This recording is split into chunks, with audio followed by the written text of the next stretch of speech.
Hello guys.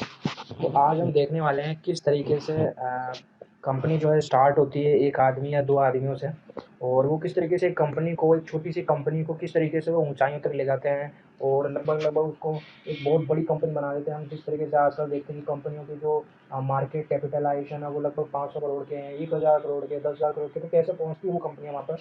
तो अगर आप नया बिजनेस शुरू करना चाहते हैं तो ये वीडियो आपके लिए दी मोस्ट होने वाला है, क्योंकि इसमें जो सारी की सारी इन्फो है वो आपको मिलने वाली है। तो चलिए शुरू करते हैं बिना बकवास के। तो यहाँ पर एक सबसे पहले एक नए ग्रेजुएट की बात कर रहे हैं जिनका नाम अजय है, और वो अभी अभी ग्रेजुएट हुए हैं और अभी वो चाहते हैं कि मैं एक जॉब कर लेता हूँ। और वो जॉब करने के लिए जाते हैं, जॉब सर्च करने के लिए भी जाते हैं, लेकिन उन्हें कोई जॉब मिलती नहीं है। आजकल हम भी देख रहे हैं कितना अनएम्प्लॉयमेंट है, तो उन्हें वैसे ही कोई जॉब मिलती नहीं है। तो वो सोचते हैं कि मैं थोड़ा बहुत पैसा इकट्ठा करके बिजनेस शुरू कर लेता हूँ। तो वो ऐसा ही करते हैं। हम अगली स्लाइड में देख रहे हैं कि वो कॉटन जो टी शर्ट्स होते हैं, यानी कि जो टी शर्ट्स का जो बिजनेस है उसे शुरू करना चाहते हैं। और इसके लिए जो है उन्हें जितनी भी इंफॉर्मेशन चाहिए होती है वो उन्हें इकट्ठा करना शुरू कर देते हैं। अगर आपको नहीं पता है कि जो स्टार्टिंग में आपको कौन कौन सी इन्फॉर्मेशन होनी ज़रूरी है किसी भी बिजनेस के बारे में, तो मैं वो आपको बता देता हूँ। सबसे पहले आपको जो इन्फॉर्मेशन चाहिए, यहाँ देखिए, मैं आपको लिख ही देता हूँ। सबसे पहले जो आपको इन्फॉर्मेशन चाहिए वो है आइडिया। आइडिया माने कि आप अगर किसी टी शर्ट का बिजनेस भी शुरू करना चाहते हैं तो आप जो है वो अपने कंपेटिटर से अलग हट के दिखना चाहते होंगे। अगर हट के नहीं दिखेंगे तो बहुत दिक्कत होगी आगे बिजनेस में। तो वही की मैं बात कर रहा हूँ कि जो अजय है वो पहले ही सोचते हैं कि मेरा जो बिजनेस है टी शर्ट का वो किस तरह का होगा, यानी कि मैं किस तरह के टी शर्ट बेचूंगा। तो यहाँ पर देखिए ऑर्गेनिक जो टी शर्ट्स है वो बेचने की बात कर रहे हैं, जो कि अपने कंपेटिटर से थोड़ा सा हट के बात कर रहे हैं वो। इसके बाद दूसरी बात जो आती है वो ये है कि मैं कौन सी लीगल फॉर्म जो है अपने बिजनेस को दूंगा। लीगल फॉर्म अगर आप नहीं जानते तो मैं बता दूं, चार तरह की होती है। चार तरह की होती है, जिसमें पहली होती है अकेले काम करना, दूसरा होता है पार्टनरशिप की, तीसरी होती है एलएलसी की अगर आप नहीं जानते तो, और चौथी होती है कॉरपोरेशन की। तो ये जो है वो डिपेंड करता है कि आपका जो बिजनेस है वो कितना बड़ा है। ठीक है, वो आपका जो बिजनेस है वो कितना बड़ा है, यहाँ पर मैं लिख देता हूँ अगर आपको फिर भी थोड़ा सा डाउट है तो। सोल पार्टनरशिप, और तीसरा है एलएलसी, और चौथा जो है वो है कॉरपोरेशन। तो ये तो आप भूल ही जाइए कि ये टैक्स अगर आप नहीं जानते तो मैं थोड़ा सा बता देता हूँ। ये एक आदमी से शुरू होता है। सारी की सारी जो भी कहने का मतलब ये जितना भी डेप्थ है, यानी कि डेप्थ है, जितना भी जो डेप्थ है वो सारा खुद ही को चुकाना पड़ता है। पार्टनरशिप में क्या है, दो आदमी हो जाते तो जो जितना भी नुकसान है वो दो आदमी चुकाएंगे। फिर एलएलसी में क्या है, 50 लोग तक हो सकते हैं। कॉर्पोरेशन बड़ी चीज़ है तो हम उस पर भी ध्यान नहीं देंगे। आगे चलते हैं हम लोग। यहाँ पर जो अगली चीज़ है हमारे पास आइडिया और लीगल के बाद, यहाँ पर बात आती है कि हम लोग फाइनेंसिंग कैसे करवाएंगे। हमारा जो बिजनेस है वो लीगल तौर पे अब शुरू हो चुका है, और हम लोगों ने यहाँ पे जो है लीगल तौर पे परमिशन ले ली है गवर्नमेंट से भी कि हम बिजनेस करना चाहते हैं। जो भी डॉक्यूमेंट्स थी वो हमने ले ली है। जो भी कुछ नंबर्स होते हैं वो भी लेने होते हैं, टिन नंबर, सब कुछ हमने ले लिया है। तो आगे बात आती है फाइनेंस की। तो फाइनेंस किसे करने वाले हैं हम लोग। तो यहाँ पर जो अजय है वो सोचते हैं कि या तो मैं दोस्तों से ले लेता हूँ, फैमिली मेंबर से ले लेता हूँ, दोस्तों से ले लेता हूँ। तो होता क्या है, फैमिली और फ्रेंड्स के पास इतना पैसा होता नहीं है, वो कितना पैसा देंगे आपको। तो यहाँ पर जो पहली चीज़ आती है वो है एंजल्स, जिनकी हम बात कर रहे हैं यहाँ पे। एंजल्स ऐसे लोग होते हैं, एंजल्स वो पैसे वाले लोग होते हैं जिनके पास एक्स्ट्रा पैसा होता है, और वो किसी नए इंसान, जो भी कोई आदमी आता है उनके पास बिजनेस करने के लिए, वो उसमें जो अपना पैसा है वो डालने के लिए तैयार हो जाते हैं। तो वही बात है कि जो अजय है वो उन एंजल्स के पास आता है, और एंजल्स कहते हैं कि ठीक है भाई, तुम बिजनेस शुरू करना चाहते हो तो हम लोग तुम्हें जो भी तुम यहाँ पर मैन्युफैक्चरिंग यूनिट या फिर अपना जो स्टोर खोलना चाहते हो टी शर्ट का, उसके लिए हम पैसा दे देते हैं, बोलो कितना पैसा चाहिए तुमको। तो यहाँ पर जो है एंजल्स बोलते हैं कि यहाँ पर जो अजय है वो बोलता है कि मुझे लगभग 5 करोड़ रुपए की ज़रूरत पड़ेगी। तो एंजल्स बोलते हैं ठीक है भाई, मैं तुमको 5 करोड़ रुपए तो दे दूंगा, लेकिन उसके बदले में तुम मुझे क्या दोगे। तो उसके बदले में जो यहाँ पर इक्विटी की बात आती है, कि जो एंजल इन्वेस्टर्स है वो आपको फ्री में तो पैसे देंगे नहीं, वो आपको कुछ ना कुछ चीज़ तो वो आपसे लेंगे ही लेंगे। तो वो जो है कंपनी के अंदर हिस्सेदारी मांग लेते हैं कि भाई मुझे जो है कंपनी में हिस्सेदारी दे दो।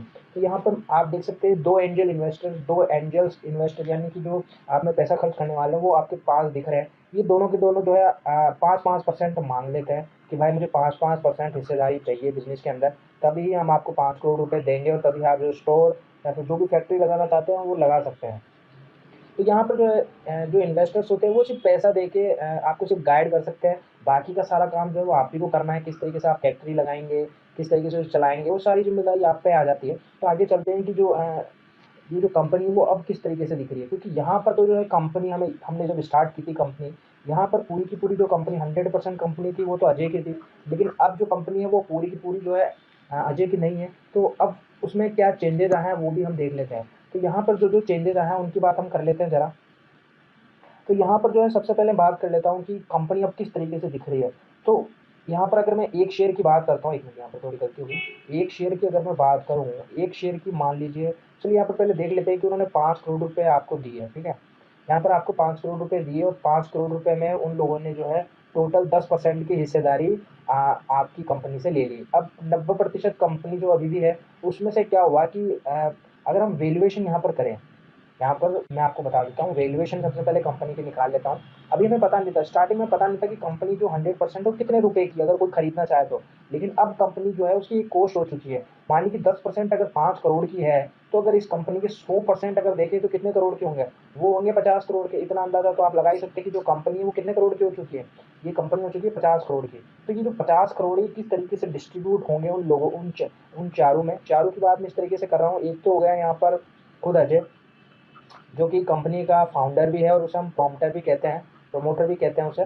दूसरे जो है एक एंजल 1 हो गए हैं, एक एंजल 2 हो गए हैं, और एक जो कंपनी है उसमें भी शेयर्स रहेंगे, क्योंकि आगे भी हमें फंडिंग करवानी है। तो मैं आपको बता दूं कि कंपनी में भी कुछ शेयर्स रहेंगे, और कि वो कितने शेयर्स रहेंगे ये भी हम लोग आगे जाके देखने वाले हैं। तो आगे हम इसमें देखते हैं कि यहाँ पर सबसे पहले हम लोगों ने देख लिया कि 50 करोड़ की कंपनी हो चुकी है, ठीक है? इतना तो हम देख ही चुके हैं। अब हम लोग देख लेते हैं कि इस कंपनी का जो एक शेयर है वो कितने रुपए का होता है। मान लीजिए एक शेयर हम लोगों ने फिक्स कर दिया 10 रुपए का, भैया एक शेयर हो गया है। तो आप बता सकते हैं कि इसके टोटल कितने शेयर्स होंगे? अगर मैं डिवाइड करूँ 50 करोड़ को 10 रुपए से, अगर मैं डिवाइड करता हूँ यहाँ पर, तो आपको पता चलता है कि इसके जो 50 लाख है, 50 लाख इस कंपनी के शेयर हो चुके हैं, ठीक है? इस कंपनी के कितने शेयर हो चुके हैं? इस कंपनी के 50 लाख टोटल शेयर्स हो चुके हैं। और अब ये शेयर जो है कितने कितने डिवाइडेड होते हैं उनके बीच में, ये भी ज़रा हम देख लेते हैं। तो यहाँ पर मैंने एक चार्ट, यहाँ पर मैंने देखिए पार्टीशन बना रखा है, और यहाँ पर हम देखने वाले हैं सबके पास कितने कितने रहेंगे। तो सबसे पहले हम बात कर लेते हैं अजय के पास। अजय जो कि इस कंपनी के 40% शेयर रखते हैं। दूसरी तरफ जो पहले एंजल 1 है, वो इस कंपनी के 5% शेयर रखते हैं। दूसरे जो एंजल है वो भी 5% शेयर रखते हैं। और जो कंपनी है उसमें टोटल मिला के 50% शेयर अभी भी रहते हैं, क्योंकि आगे इन्वेस्ट करना है, आगे किसी और एंजल्स को भी देना है, या फिर फंडिंग करनी है, आगे भी बहुत सी फंडिंग होती है। तो उसमें किस तरीके से पैसा जाएगा, तो वो भी ये देखने वाली चीज़ होती है। तो यहाँ पर जो है अगर मैं बात करूँ 40% शेयर जो हैं वो कितने होते हैं, तो ये होते हैं 20 लाख शेयर्स। अगर आप कैलकुलेशन लगाएँगे तो आपको पता चलेगा 40% शेयर जो है वो 20 लाख के होते हैं। दूसरे जो 5% शेयर है वो 2.5 लाख, 2.5 लाख, और जो 50% शेयर्स है वो 25 लाख। अब अगर आप इन्हें जोड़ लेंगे 25 और यहाँ पर 20 और 5 25 लाख, तो यहाँ पर आपको टोटल 50 लाख शेयर्स मिलेंगे, जो कि हमने पहले भी देख चुके हैं पहले वाली स्लाइड में। तो यहाँ पर जो कैलकुलेशन है वो बिल्कुल साफ आती है कि सबके पास कितने-कितने शेयर्स आते हैं। आगे चलते हैं अगले वीडियो, यहाँ पर अगली स्लाइड में हम देखते हैं कि ये जो अजय है वो एक स्टोर अपना खोल लेते हैं टी शर्ट्स का, और एक फैक्ट्री जो है वो भी लगा लेते हैं। इसके बाद जो है यहाँ पर हम देखते हैं कि वो फैक्ट्री जो है कितने की लगाते हैं, और जो स्टोर जो है वो कितने का लगाते हैं। तो टोटल मिला के जो उनका खर्चा बैठता है, ये इसके अलावा अगर मैं आपको बताऊँ तो वो उनको एक वर्किंग कैपिटल की भी ज़रूरत पड़ेगी, जिसमें जो है वो लोगों के लेबर कॉस्ट, जो भी वेज होती है, या फिर जो रॉ मटेरियल खरीदते हैं, वो सब मिला के जो है उनका वहाँ पर खर्चा निकल जाता है। और जितने भी उनके पैसे होते हैं, यानी कि 5 करोड़ रुपए होते हैं, वो उसमें यूज़ करते हैं। वो जो पैसे उन्होंने लिए थे एंजल से, उसका मतलब ये नहीं था कि उन पैसों को कहीं उड़ाएँ। उन पैसों का सीधा-सीधा मतलब होता है कि आप कंपनी में इन्वेस्ट करें और कंपनी को ग्रो करें। तो यही जो चीज़ होती है, इसलिए ही जो इन्वेस्टर्स होते हैं वो पैसे देते हैं। अब भाई उन्होंने कंपनी भी चालू कर ली है, फैक्ट्री वैक्ट्री स्टोर स्टोर खोल लिया है। अब उनके जो कंपनी है उसमें कुछ फ़ायदा होना शुरू होता है कुछ सालों बाद। तो आगे हम बात करेंगे 2 साल बाद की, कि अब कंपनी की हालत कैसी है, और अब कंपनी को कितने पैसे की ज़रूरत पड़ रही है, क्योंकि 2 साल पूरे हो चुके हैं और कंपनी काफ़ी अच्छा पैसा कमा रही है। यहाँ पर मैं लिख देता हूँ, 2 साल इस कंपनी के पूरे हो चुके हैं, और इस कंपनी में जो अजय है उनको भी काफ़ी अच्छा कॉन्फिडेंस आ चुका है कंपनी चलाने का। इसके अलावा अब उनके दिमाग में एक्सपेंड करने की बात भी आ रही है। वो कुछ और मैन्युफैक्चरिंग फैक्ट्रीज़ जो यूनिट है उन्हें खड़ा करना चाहते हैं, कुछ और स्टोर्स लगाना चाहते हैं। तो उसके लिए उन्हें कुछ और पैसों की ज़रूरत पड़ेगी। तो उन्होंने कैलकुलेशन लगाई भाई कि मुझको अब 7 करोड़ रुपए की ज़रूरत पड़ने वाली है। यानी कि अब जो है अजय बात कर रहे हैं कि मुझे 7 करोड़ रुपए की ज़रूरत पड़ेगी, अब वो पैसे कहाँ से लाएँगे? तो हम जो है अब इस वीडियो में जो है यहीं तक ही रखते हैं। अगले वीडियो में बात करूँगा वीसी की। वीसी का मतलब होता है वेंचर कैपिटलिस्ट। तो उन सब के बारे में हम अगले वीडियो में बात करेंगे। तो इस वीडियो के लिए अभी इतना ही। अगर आपको वीडियो पसंद आया हो तो आप लाइक कर सकते हैं या फिर सब्सक्राइब भी कर सकते हैं। अगले वीडियो की नोटिफिकेशन आपको मिल जाएगी। धन्यवाद।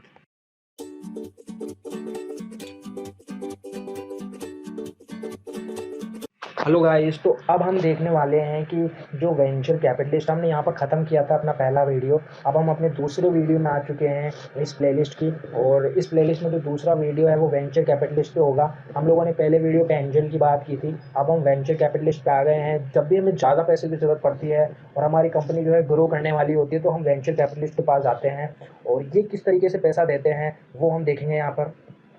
तो हम लोगों ने पिछली बार देखा कि यहाँ पर हमें 7 करोड़ रुपए की ज़रूरत पड़ रही थी। और वेंचर कैपिटलिस्ट जो है पैसा देने के लिए तैयार है अजय को, क्योंकि अजय के पास काफ़ी अच्छा एक बिजनेस प्लान है और वो काफ़ी अच्छा भी कर रहे हैं। तो अब हम अगली स्लाइड में देखते हैं कि जो 7 करोड़ रुपए उन्होंने दिए हैं वो किस किस तरीके से कंपनी में इफेक्ट डालेंगे, किस किस तरीके से जो कंपनी है वो किस किस तरीके से जो है अब दिखती है, वो ज़रा हम देख लेते हैं यहाँ पे। तो जो अजय है उनके पास तो 40% शेयर वैसे के वैसे ही रहेंगे। जो एंजल्स है वो क्यों अपना परसेंटेज कम करेंगे, वो क्यों कम करना चाहेंगे, उन्होंने थोड़े कहा था तो उनके पास भी उतना ही रहेगा। इसके बाद जो नए वेंचर कैपिटलिस्ट आए हैं वो कितने परसेंट शेयर्स ले रहे हैं, वो 14% शेयर ले रहे हैं 7 करोड़ रुपए के लिए। मैं आपको बता दूं उन्होंने जो है 14% शेयर्स लिए हैं 7 करोड़ देने की जगह। तो अब कंपनी में अगर मैं बात करूँ 7 करोड़ रुपए, अगर मैं अब वैल्यूएशन लगाऊँ कंपनी की तो अब कितनी होती है ज़रा ये भी देख लेते हैं। अगर 7 करोड़ रुपए जो है 14% होते हैं तो 100% कितने होते हैं यहाँ पर हम लगा सकते हैं 7/14 इंटू 100। तो यहाँ पर जो है अगर मैं लगाऊँ तो 50 करोड़ की कंपनी अब हो चुकी है।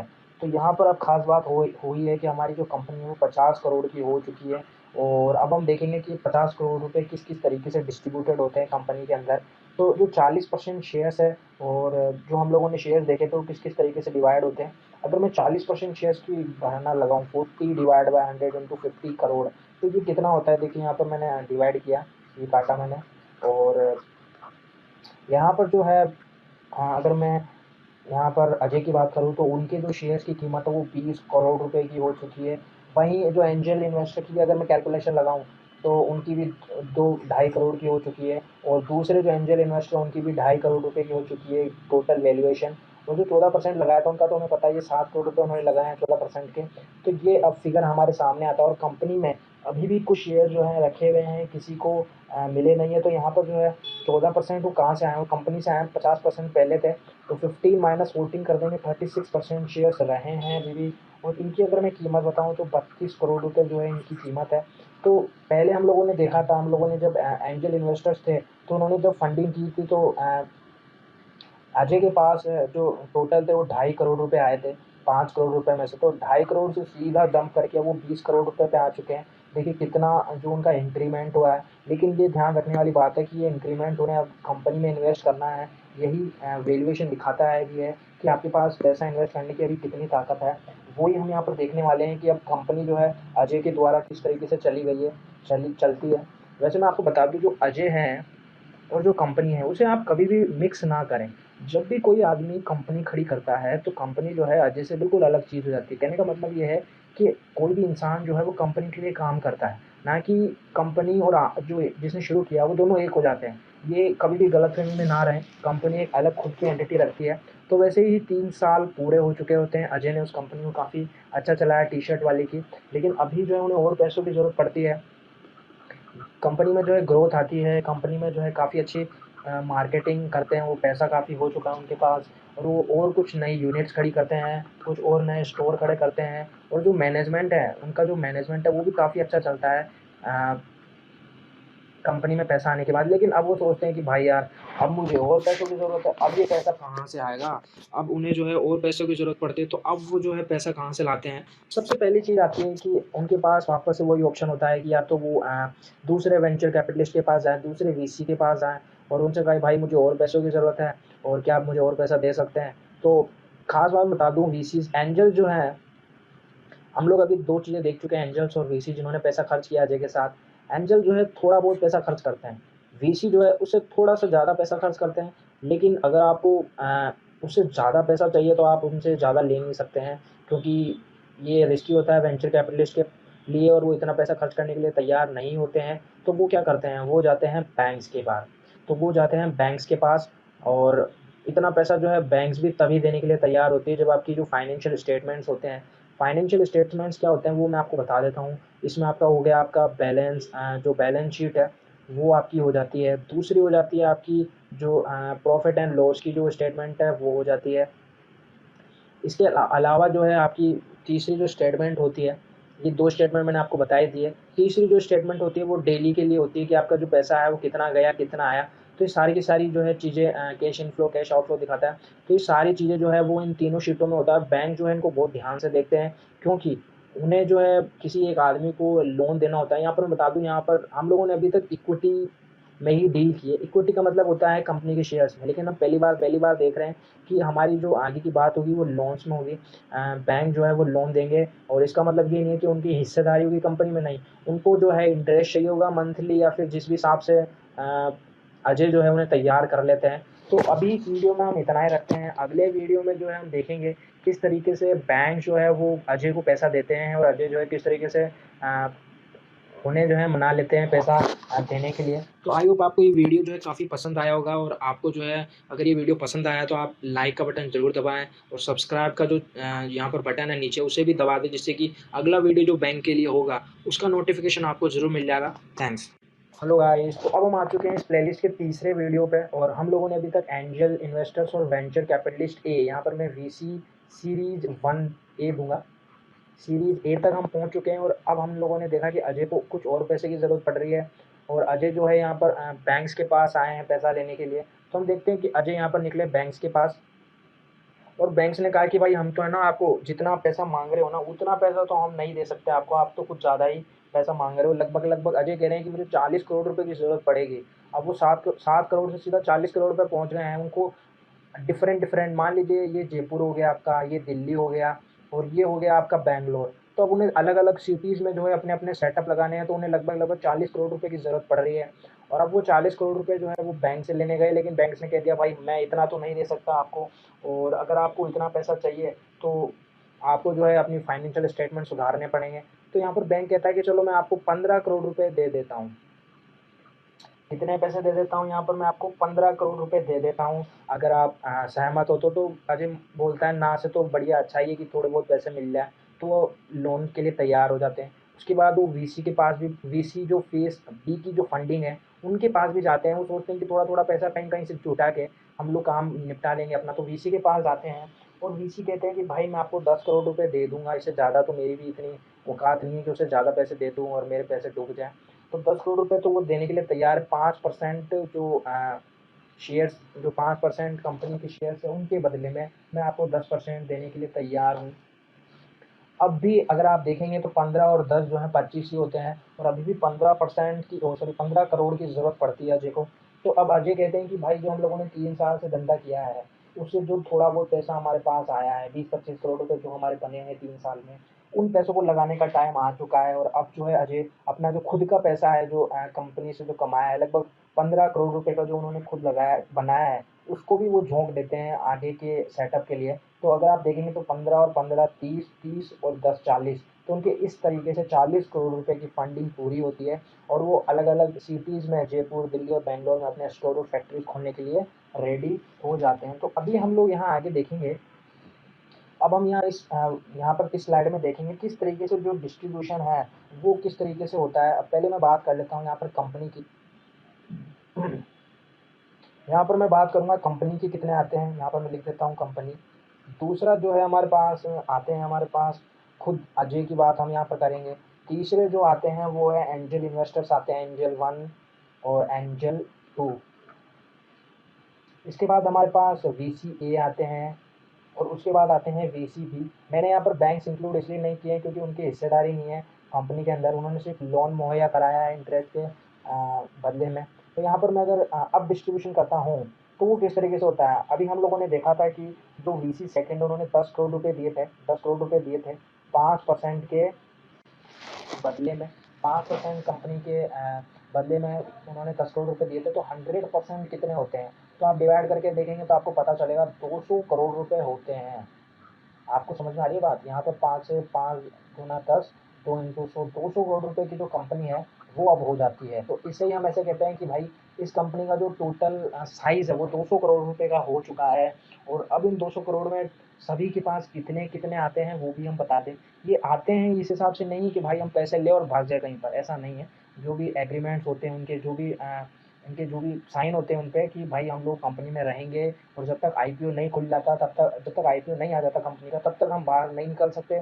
ऐसे भी एग्रीमेंट्स होते हैं, तो हम उन्हें बाद में बात करेंगे। यहाँ पर अभी हम बात कर लेते हैं कि कंपनी के पास टोटल 31% शेयर्स हैं, जो कि अभी यूज्ड नहीं है और इन्हीं में से कहीं न कहीं जाने वाले हैं। ये जो 5% शेयर है वो वीसी के गए हैं, अभी हम लोगों ने देखा था।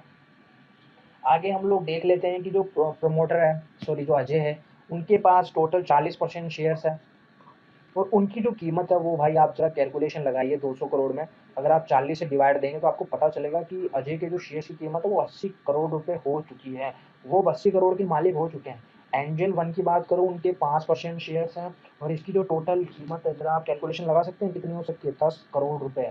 दूसरे जो एंजल है उन्होंने भी 10 करोड़ रुपए की अभी तक उनकी कमाई हो चुकी है इस बिज़नेस से। क्योंकि उनके कोई और भी हो सकते हैं, ऐसा नहीं है कि बस इसी बिज़नेस में अटके पड़े हैं वो। उन्होंने इसमें पैसे लगाए हैं जिससे कि उन्हें मुनाफ़ा हो। यहाँ पर जो वीसीए ए है, सीरीज़ ए में जो उन्होंने फंड ए में हम लोगों ने देखा था फंडिंग हुई थी। तो ए में जो फंडिंग हुई थी 14% की, उनकी जो वैल्यू है टोटल मिला के 28 करोड़ रुपए की हो चुकी है। और वीसी बी की तो हम जानते ही हैं 10 करोड़ रुपए की है टोटल मिला के। और जो 31% की जो कंपनी अभी भी खुली पड़ी है आगे के इन्वेस्टर्स के लिए, उसकी जो टोटल कीमत है वो है 62 करोड़ रुपए, अगर आप कैलकुलेशन लगाएंगे तो कंपनी जो इस तरीके से अभी डिवाइडेड है। आई होप आपको जो वीडियो है बिल्कुल समझ में आ रहा होगा। अगर आपको वीडियो समझ में नहीं आ रहा तो आप जो है नीचे कमेंट सेक्शन में लिख सकते हैं, मैं उसका पूरा एक्सप्लेनेशन आपको रिप्लाई के फॉर्म में लिख दूंगा, कोई दिक्कत नहीं होगी आपको। तो भैया आपको अभी तक यहाँ तक पता चल गया होगा, बैंकर्स तक हम पहुँच चुके हैं और बैंकर्स ने किस तरीके से उनकी मदद की। और अब टोटल मिला के हम आगे चलते हैं और 8 साल जो है कंपनी के पूरे हो चुके हैं। आप सेलिब्रेशन बना चुके हैं, कंपनी के 8 साल पूरे हो चुके हैं। और कंपनी जो है बहुत सारे भारत की सिटीज़ में अब अपनी सर्विस जो है प्रोवाइड करवा रही है, टी शर्ट जो है प्रोवाइड करवा रही है।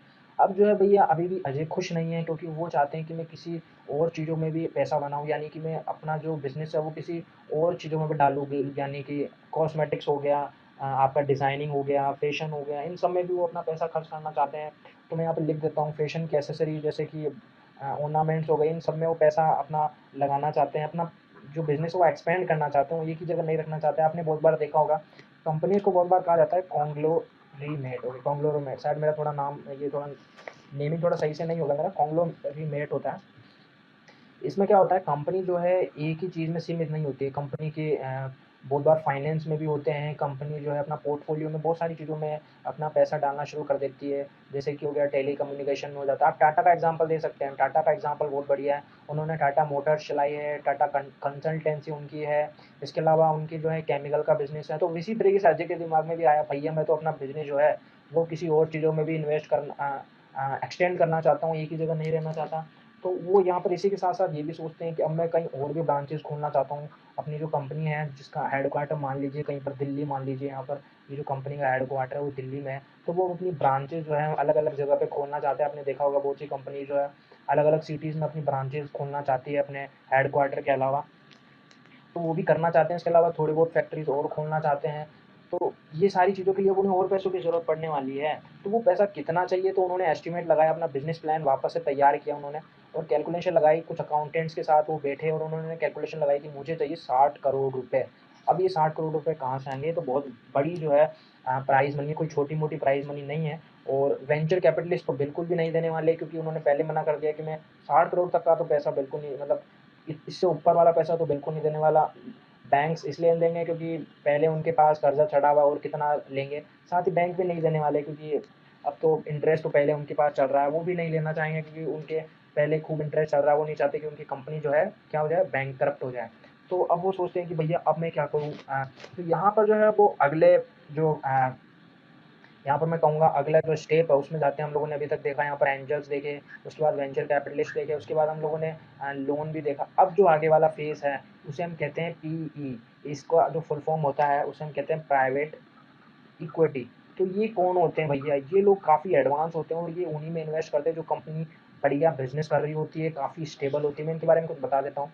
काफ़ी स्टेबल कंपनियाँ होती है, उन्हीं में इन्वेस्ट करते हैं। दूसरी बात, काफ़ी बड़ा पैसा ये डालने के लिए तैयार हो जाते हैं, क्योंकि उन्हें पता है कंपनी काफ़ी स्टेबल है। लगभग 200-200 करोड़ रुपए तक इन्वेस्ट करने के लिए तैयार हो जाती है प्राइवेट इक्विटी। तो हम लोग देख रहे हैं कि वो यहाँ पर स्टेबल है, बिग मनी डालने के लिए तैयार है। खास बात ये होती है प्राइवेट इक्विटी की कि वो जो है अपने बोर्ड मेंबर जो है खुद बिठाना शुरू कर देती है। अगर आप बोर्ड ऑफ मेंबर्स नहीं जानते तो बता दूँ, एक कंपनी जो होती है, एक बड़ी जो कंपनी होती है, उसमें आपने मूवीज़ में भी देखा होगा, एक टेबल बड़ी सी होती है जिनके चारों तरफ कुर्सियाँ लगी होती है ऐसे, और वहाँ पर लोग बैठ के बात कर रहे होते हैं कि कंपनी जो है आगे किस तरीके से जाएगी। तो उसमें वो जो पूरे के पूरे जो लोग बैठे होते हैं चारों तरफ उस टेबल के, उन्हें ही हम कहते हैं board of members.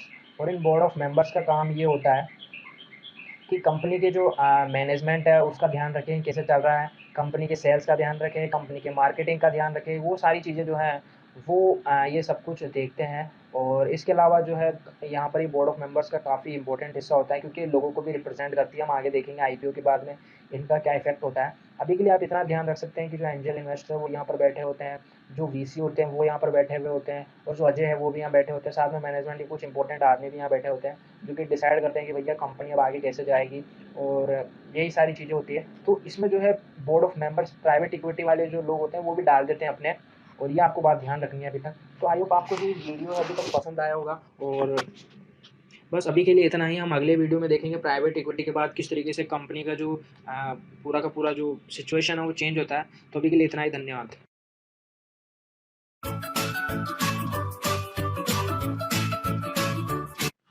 Hello guys, तो हम अगले वीडियो में आ चुके हैं, और अभी तक हमने देखा कि जो प्राइवेट हम लोगों ने अभी तक वेंचर कैपिटलिस्ट और एंजल इन्वेस्टर जो है उनको देखा, और अभी तक हम लोगों ने बैंक्स को भी देखा, उन्होंने पैसा डालने के लिए तैयार हो गए थे। लेकिन यहाँ अजय को भी पैसा इन्वेस्ट करना था, और प्राइवेट इक्विटी के जो लोग हैं वो भी तैयार हो गए थे अपना पैसा डालने के लिए। 60 करोड़ रुपए की ज़रूरत पड़ रही थी अजय को। तो हम अगले वीडियो में सॉरी अब इस वीडियो में हम देखेंगे कि जो अजय है वो किस तरीके से अपना पैसा जो है यूज़ करते हैं। तो हम लोग अजय को देख रहे हैं, वो जा रहे हैं प्राइवेट इक्विटी के जो प्राइवेट इक्विटी होती है जमा करने के लिए जा रहे हैं। और अब हम देखेंगे कि कंपनी का जो चेंजेस है वो किस तरीके से आते हैं। तो यहाँ पर जो है सबसे पहले अगर मैं बात करूँ कंपनी की, अगर मैं कंपनी की बात करता हूँ आपको, तो कंपनी अभी भी वैसे ही है। मैं यहाँ पर लिख देता हूँ सबसे ऊपर यहाँ पर जो है सबसे पहले लिख देता हूँ कंपनी। इसके अलावा जितने भी लोग हैं उनको भी लिख देते हैं अजय। इसके बाद हो गए हमारे एंजल 1, एंजल 2, VCA, VCB। ये मैं आपको बता दूँ, जो एंजल है जो VC जो सॉरी यहाँ जो वेंचर कैपिटलिस्ट की जो फंडिंग है वो A और B तक ही नहीं अटकती, कभी कभार ये H तक पहुँच जाती है। अगर मैं फ्लिपकार्ट की बात करूँ तो उनकी जो वेंचर कैपिटलिस्ट की जो फंडिंग थी वो H तक पहुँच गई थी। और ये बड़ी ख़ास बात है, क्योंकि जहाँ जब कंपनी एच तक पहुँच जाती है तो उससे पता चलता है कि वो कंपनी कहाँ तक एक्सटेंड करना चाहते हैं, और उनके जो कम जो हिस्से हैं उसमें भी कितना फ़ायदा है, और लोग कितना इन्वेस्ट करने के लिए, जो बड़ी-बड़ी फर्म्स है वो कितना इन्वेस्ट करने के लिए तैयार है। तो ये तो खैर बड़ी-बड़ी कंपनियों के साथ ही होता है। अभी हम लोग यहाँ पर VC-B तक ही रोक रहे हैं। इसके आगे जो हमारे पास होते हैं वो है प्राइवेट इक्विटी। मैं आपको बता दूँ, प्राइवेट इक्विटी बार-बार नाम ले रहा हूँ, पर ये बहुत बड़ी-बड़ी फर्म्स होती है जो पैसा खर्च करने के लिए तैयार होती हैं, और इनको जो है हम लोग कहते हैं कि ये जो है काफ़ी नॉलेजेबल होते हैं। उनके पास कोई 1-2 कंपनी नहीं होती है, उनके पास बहुत सारी कंपनी होती है। तो चलो हम थोड़ा डिवाइडेशन कर लेते हैं। तो प्राइवेट इक्विटी ने कहा कि भाई मैं 15% के बदले आपको जो है 60 करोड़ रुपए दूँगा। तो ज़रा वैल्यूएशन लगा लेते हैं। यहाँ पर डिवाइड करेंगे 60 15 से, 15 को यहाँ पर 4 आ जाएगा। तो एक जो यहाँ पर 4 आ जाएगा, तो आपको पता चलेगा कि अगर हम लोग 100 से करेंगे, यहाँ पर 100% शेयर्स अगर मैं निकाल लूँ, यहाँ पर नीचे मैं 15 लगाऊंगा, 4 आएगा, तो 400 करोड़ रुपए की ये जो है कंपनी हो जाएगी। तो भैया हमने शुरुआत में देखा था कंपनी के पास लगभग 5 करोड़ रुपए थे, लेकिन अब जो है कंपनी 400 करोड़ की हो चुकी है। और ख़ास बात ये है कि इनके जो डिवाइडेशन है वो भी हम लगा लेते हैं। यहाँ पर जो कंपनी के पास बचे हुए शेयर्स हैं जो अभी भी हम कहीं खर्च कर सकते हैं, वो है 16%, और इनकी जो टोटल कीमत है वो है 64 करोड़ रुपए की। जो अजय हैं उनके शेयर्स अभी भी 40% है, और उनकी जो कीमत आप सोच भी नहीं सकते, 160 करोड़ रुपए के मालिक हो चुके हैं अजय। इसके बाद एंजल 1 की अगर मैं बात करूँ तो उनके 5% शेयर्स की कीमत 20 करोड़ रुपए हो चुकी है। एंजल 2 की बात करूँ तो उनके 5% शेयर्स थे, उसकी कीमत भी 20 करोड़ हो चुकी है। VCA की बात करूँ तो उनके 14% शेयर्स की कीमत जो है 56 करोड़ रुपए की हो चुकी है। VCB की बात करूँ तो उन्होंने 5% शेयर खर्च किए, तो उसकी कीमत जो है 20 करोड़ रुपए की हो चुकी है। तो यहाँ पर सभी के पैसे बढ़े हैं, ऐसी बात नहीं है कि एक ही आदमी के पैसे बढ़े हैं, सभी अच्छा खासा पैसा अपना जोड़ रहे हैं। और हम देखेंगे किस तरीके से इन शेयर्स की जो कीमत है वो आगे बढ़ती है। तो अभी हम लोगों ने देखा कि अपना-अपना पैसा जो है उन्होंने लगा लिया है। अजय जो है अपने 160 करोड़ रुपए से अब आगे क्या करने वाले हैं, ये भी हम लोग देखने वाले हैं। तो अब हम अगली स्लाइड में चलते हैं अब। और अब हम कह देते हैं कि भैया अजय ने जो है पैसा इन्वेस्ट किया। वो जो 400 करोड़ की कंपनी है उसमें पैसा खर्च किया। उन्होंने नई फैक्ट्रीज़ लगाई, जैसा कि हमने देखा था वो चाहते थे नई सिटीज़ में लगाएँ, अपने ब्रांचेज़ खोले हैं, वो सब कुछ किया और अब जो है कंपनी लगभग 13 साल पूरे कर चुकी है। हम लोगों ने पीछे देखा था 8 साल पूरे हो चुके हैं, अब जो है कंपनी 5 साल और आगे बढ़ चुकी है और अब कंपनी जो है 13 साल पुरानी जो है वो हो चुकी है। तो यहाँ पर जो है मैं कुछ की पॉइंट्स बता देता हूँ कि अब सिर्फ़ कंपनी के दिमाग में एक ही है कि वो एक्सटेंड करे और एक्सपेंड करे, एक्सटेंड और एक्सपेंड ये दोनों चीज़ें करें। इसके अलावा अगर मैं बात करूँ तो नए प्रोडक्ट्स लेके आए हैं, जो कि अजय हमेशा चाहते थे कि वो नए प्रोडक्ट्स लेके आएँगे बाज़ार के अंदर। नई सिटीज़ के अंदर जाना चाहते थे अजय, तो वो भी उन्होंने किया। इसके अलावा उन्होंने काफ़ी अच्छा प्रॉफ़िट कमाया क्योंकि कंपनी अब काफ़ी अच्छी अ, हो चुकी है, बाज़ार के अंदर लोग जानने लगे हैं। इन्वेस्टर जो हैं काफ़ी खुश हो चुके हैं ये सारी चीज़ें देख के, काफ़ी खुश हैं इन्वेस्टर्स और उन्हें कोई दिक्कत नहीं, वो भी काफ़ी अच्छा पैसा जोड़ ही रहे हैं, उन्हें कहाँ से दिक्कत होने वाली है। अब यहाँ से फिर से एक और दिक्कत शुरू हो जाती है। अजय को भैया ये बात पसंद नहीं आती कि अब जो है धंधा फिर से स्टेबल हो गया है और इतनी ग्रोथ नहीं हो पा रही है। जो अजय हैं वो अभी भी इतने खुश नहीं हैं। अजय जो है अनहैप्पी हैं अपनी सक्सेस से। होता है, भैया एंटरप्रेन्योर आदमी हैं, छोटी-मोटी चीज़ों पे तो रुकेंगे नहीं, आगे बढ़ेंगे। तो अब वो सोचते हैं कि अब जो है मैं अपना धंधा एक कंट्री में क्यों रखूँ? अब वो जो है ग्लोबली एक्सटेंड करना चाहते हैं। समझ रहे हैं आप बात को? ग्लोबली का मतलब जो है मतलब एक कंट्री के बाहर अलग-अलग सिटीज़ में वो सिंगापुर, हांगकांग, चाइना, जापान और अलग-अलग जो कंट्रीज़ हैं, उनकी जो सिटीज़ हैं, उसमें वो पैसा अपना जो आउटलेट है यानी कि जो उनके स्टोर्स हैं वो खोलना चाहते हैं। तो अब जो है अब उनके पास दिक्कत ये है कि अब फिर से पैसे की कमी पड़ रही है उनको। क्योंकि अगर आप विदेशों में अगर अपने स्टोर्स लगाना चाहते हैं तो मतलब आप थोड़े बहुत पैसों में तो लगा ही सकते ही नहीं हैं। इसके अलावा जो है वो चाहते हैं कि जो उन्होंने टी-शर्ट्स का बिज़नेस किया है यानी कि जो उन्होंने टी-शर्ट बनाया है, अब वो चाहते हैं कि उसमें तो काफ़ी मतलब क्वालिटी जो है वो सुधर नहीं रही है। तो उन्होंने सोचा कि एक आर-एन-डी का जो डिपार्टमेंट है वो भी मैं खोलना चाहता हूँ, उसके लिए भी मुझे पैसा चाहिए। आर-एन-डी के बारे में अगर आप नहीं जानते तो रिसर्च एंड डिपार्टमेंट का एक खुद का एक पार्टीशन होता है कंपनी के अंदर जहाँ पर वो रिसर्च करते हैं अपने जो प्रोडक्ट है उसको सुधारने की कोशिश करते हैं। इसके अलावा जो है वो रियल एस्टेट मतलब नया-नया रियल एस्टेट जो है वो खरीदेंगे क्योंकि अब ज़रूरत तो पड़ेगी आउटलेट्स के लिए। तो अब उन्होंने फिर से अजय ने जो है फिर से अपना बिज़नेस प्लान मॉडिफ़ाई किया, तैयार किया और उनको पता चला कि अब जो है उनको लगभग 200 करोड़ रुपए की ज़रूरत पड़ने वाली है। यहाँ पर अजय को जो है लगभग 200 करोड़ रुपए की ज़रूरत पड़ने वाली है और मैं अगर आपको बता दूँ तो उन्होंने जो-जो ऑप्शंस चूज़ किए थे, एंजल्स की चूज़ की थी, वो खत्म हो चुका है। वीसी अब इतना पैसा नहीं दे सकते, पीई अपना पैसा दे चुके हैं, इससे ज़्यादा पैसा नहीं देंगे। तो अब जो है बात आती है कि अब जो है वो पैसा कहाँ से लाएँगे? क्वेश्चन ये उठता है कि अब जो है वो पैसा कहाँ से लाएँगे? तो अब जो उनके पास चीज़ बचती है, वो है आईपीओ। अब आ चुके हैं हम लोग एक ऐसी जगह जहाँ पर कंपनी प्राइवेट से चेंज होके होती है पब्लिक। कंपनी जो है प्राइवेट से चेंज होके होती है पब्लिक। तो अब हम ये देखने वाले हैं कि कंपनी जैसे ही पब्लिक होने वाली होती है, उससे पहले के जो ड्रामे होते हैं, वो हम देख लेते हैं ज़रा। उसमें जो पहला ड्रामा होता है, वो ये होता है कि कंपनी आईपीओ क्यों लाना चाहती है? सबसे पहली चीज़ तो ये होती है कंपनी आईपीओ लाना ही क्यों चाहती है? इतनी वजह क्या है? तो अजय बोल सकते हैं भैया मुझे ग्लोबली एक्सटेंड करना है, एक्सपेंड करना है तो पैसे की ज़रूरत पड़ेगी। दूसरी चीज़ आती है कि आपने पहले क्यों नहीं किया? मतलब आज से 8 साल पहले ही क्यों नहीं किया? तो वो अजय कहेंगे भैया ज़रूरत ही नहीं पड़ी, हमें इतने पैसों की ज़रूरत पहली बार पड़ रही है। इसके बाद आईपीओ लाने की जो तीसरी कंडीशन होती है, वो भी ये होती है कि जो शेयर होल्डर जो होते हैं, वो क्या कहते हैं? हाँ कहते हैं कि ना कहते हैं, उसमें भी आपके आर्गुमेंट्स हो सकते हैं। इसलिए आप अगर कंपनी खोलने वाले हैं, तो अभी से आप इस बात का ध्यान रखें कि इस तरह के आर्गुमेंट खड़े हो सकते हैं।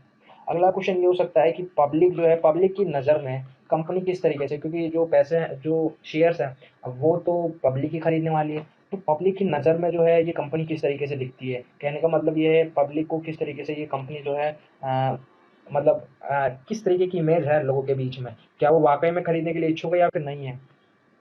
लास्ट चीज़ जो अजय को देखनी है वो ये कि टाइम कितना लगेगा इन सारी चीज़ों में। मेरे कहने का मतलब ये है कि 1-2 दिन की चीज़ तो है नहीं कि आपने आईपीओ आज डिसाइड कर लिया और कल जो है आईपीओ आपका खुल गया, ऐसा होता नहीं है। कंपनी में टाइम लगता है सारी की सारी प्रोसेस होने में। तो ये था इस वीडियो की सारी ख़ास बातें। आई होप आपको जो ये वीडियो है, ये पसंद आया हो।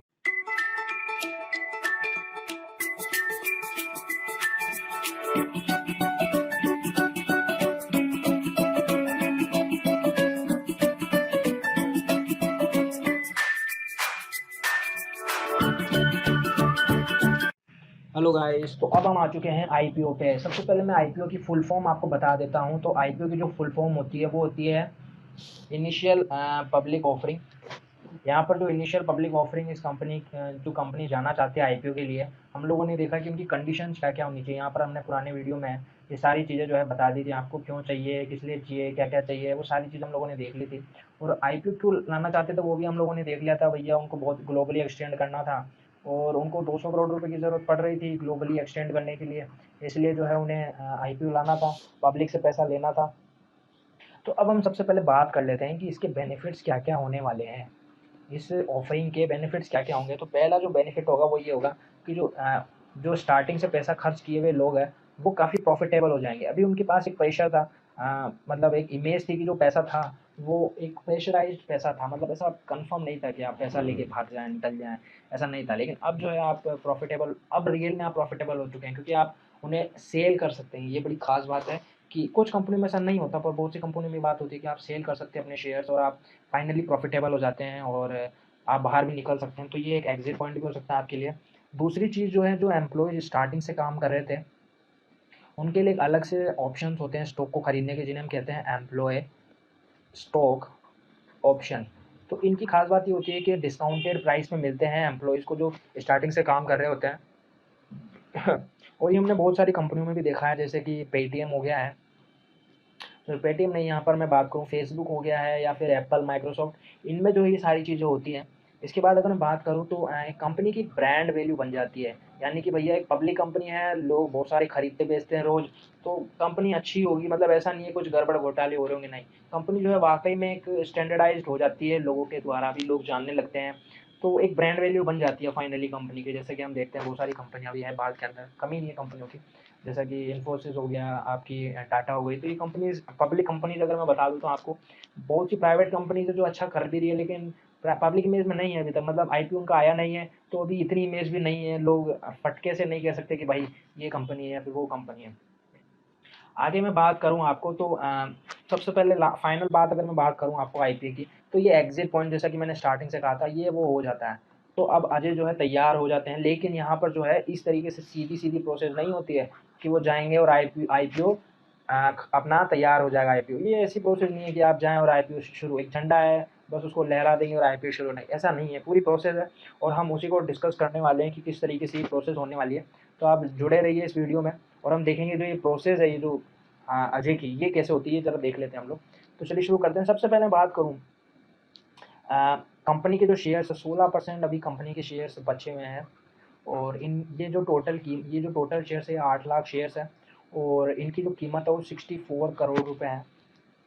ये 64 कैसे आया ज़रा ये भी बता दूँ, क्योंकि मैंने देखा था, आपको बताया था कि 1% की जो कीमत है वो 4 के हिसाब से लगाई थी, तो 16 की जो टोटल कीमत होती है वो 64 करोड़ रुपए बैठ जाती है। ये आप अगर आपको नहीं पता है 4 कहाँ से आया है, तो आप मेरे पुराने वीडियो देख सकते हैं, उसमें मैंने आपको बताया था किस तरीके से पीई के आने के बाद ये जो 4 रुपए हैं ये आते हैं। तो अगर आपको आइडिया नहीं तो आप पुराने वीडियो देख सकते हैं मेरे। अब ज़रा बात कर लेते हैं हम लोग आईपीओ की। फिर से वही 16% शेयर जो है पब्लिक के बीच में जाने वाले हैं।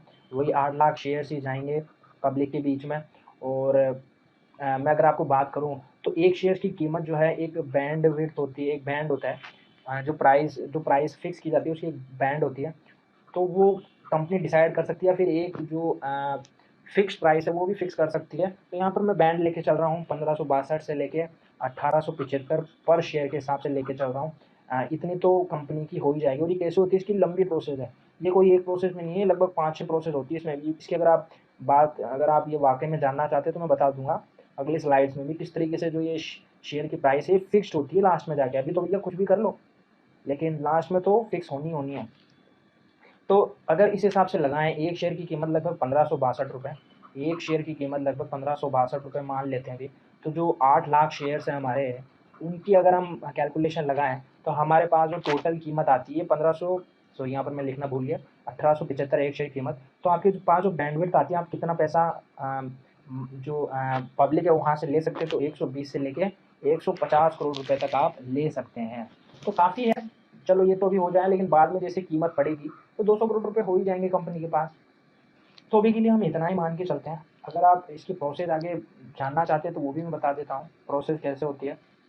तो सबसे पहले ये जो कंपनी के लोग हैं ये जाते हैं मर्चेंट बैंकर के पास जाते हैं ये लोग। अभी मर्चेंट बैंकर कौन होता है, ये कौन महान लोग हैं जो अब आगे आने वाले।